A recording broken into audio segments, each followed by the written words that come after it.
কই মাছগুলো ভেজে নিচ্ছি। আলুটা লবণ দিয়ে ভেজে নিচ্ছি। আলুটা ভাজা ভাজা হয়ে এলে লাউ শাকটা ভেজে নেব।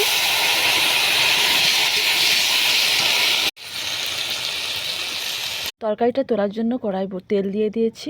5 ফোড়ন, শুকনো লঙ্কা, তেজপাতা দিয়ে দেবো। এবার পেঁয়াজ বাটা দিয়ে দেবো, টমেটো কুচি দিয়ে দেবো, হলুদ গুঁড়ো, লঙ্কা গুঁড়ো, আদা, লবণ দিয়ে দেবো। মশলাটা কষানো হয়ে গেলে ভাজাগুলো দিয়ে দেবো।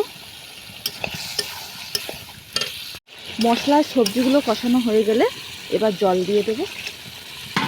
জলটা ফুটে উঠলে কই মাছটা দিয়ে দেবো, জিরে বাটা দিয়ে দেবো। লাউ শাক আর কই মাছের রেসিপিটা হয়ে গেছে।